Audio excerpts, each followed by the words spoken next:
एक तरफ कश्मीर की घाटियां शांति की उम्मीद में सांस ले रही हैं, दूसरी तरफ दिल्ली के सियासी गलियारों में हंगामा गूंज रहा है और बीच में है एक हलफनामा जो 85 पेजों का बम साबित हो गया है। जी हां, JKLF के प्रमुख और अलगाववादी नेता यासिन मलिक का ये हलफनामा दिल्ली हाई कोर्ट में दाखिल हुआ है और इसने देश की राजनीति को हिलाकर रख दिया है। यासिन मलिक 90 के दशक का वो चेहरा था जब कश्मीर में बंदूकें गरज रही थीं। हिजबुल मुजाहिदीन में शामिल होकर उसने हिंसा का रास्ता अपनाया, लेकिन 1994 में अचानक गांधीवादी टर्न ले लिया। दावा किया कि अब अहिंसा का रास्ता होगा, लेकिन सवाल ये कि क्या ये सच्चा था। 2022 में UAPA के तहत उसे आजीवन कारावास मिला टेरर फंडिंग के केस में। जेल से ही उसने ये हलफनामा दाखिल किया जिसमें कहा कि मैं शांति का दूत था लेकिन धोखा खाया, लेकिन असली धमाका तो इसके अंदर छिपा है। बात 2006 की है। यासिन का दावा है भारतीय इंटेलिजेंस एजेंसियों ने उसे पाकिस्तान भेजा, वहां वो लश्कर तोयबा के सरगना हाफिज सईद से मिला। जी हाँ, वही हाफिज सईद जो 26/11 मुंबई हमलों का मास्टरमाइंड है। लेकिन ये मुलाकात क्यों हुई? बैक चैनल पीस प्रोसेस के नाम पर। लौटकर दिल्ली पहुंचा तो सीधे तत्कालीन PM मनमोहन सिंह को इस बारे में बताया और कहा कि मनमोहन सिंह जी ने धन्यवाद कहा।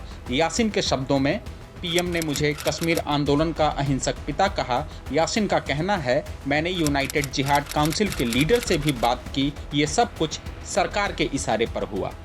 हलफनामे का ये एक हिस्सा भर है, लेकिन ये सामने आने के बाद हंगामा शुरू हो जाता है बीजेपी और कांग्रेस के बीच में। दोनों एक दूसरे के ऊपर आरोप प्रत्यारोप लगाने लगते हैं। बीजेपी ने इसे राष्ट्रीय सुरक्षा पर सवाल बता दिया। IT हेड अमित मालवीय ने ट्वीट किया, ये शॉकिंग है। UPA ने टेररिस्ट को हाफिज सईद से मिलवाया।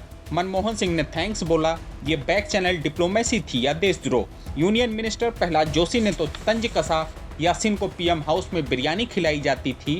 बीजेपी का कहना है UPA ने कश्मीर को कमजोर किया, मोदी जी ने आर्टिकल 370 हटाकर मजबूत किया। ये हलफनामा कांग्रेस की डार्क डीलिंग्स का आईना है। लेकिन इतने संगीन आरोप लगने के बाद अब कांग्रेस भी कहां चुप बैठने वाली थी। कांग्रेस नेता पवन खेड़ा ने काउंटर अटैक किया कि ये बीजेपी का टूल किट है जो वोट चोरी के आरोपों से ध्यान भटकाने का है।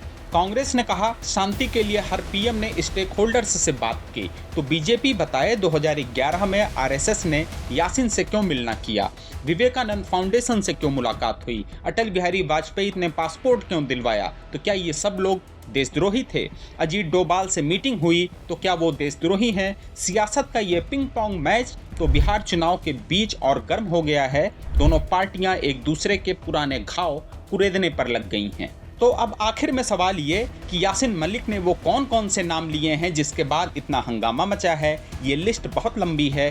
पूर्व PM Manmohan Singh, Atal Bihari Vajpayee, PV Narasimha Rao, VP Singh, IK Gujral के नाम यासिन मलिक ने लिए हैं।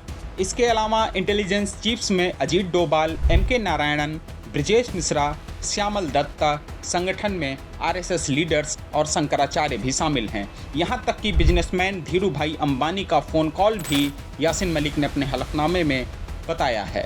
यासिन का दावा है 34 साल की ज़िंदगी में ये सब बैक चैनल टॉक्स का हिस्सा थे। लेकिन सवाल ये, क्या ये शांति की कोशिश थी या सेफ्टी रिस्क? और अब कोर्ट क्या करेगा? ये हलफनामा सिर्फ एक कागज का टुकड़ा नहीं बल्कि कश्मीर की उलझी हुई कहानी का एक चैप्टर है। शांति की राह में कितने राज छिपे हैं? आप क्या सोचते हैं? पीस प्रोसेस जस्टिफाइड था या ये धोखा था? हमारे चैनल को लाइक, शेयर और सब्सक्राइब करिए। द लेंस के लिए अरुण पांडे की रिपोर्ट।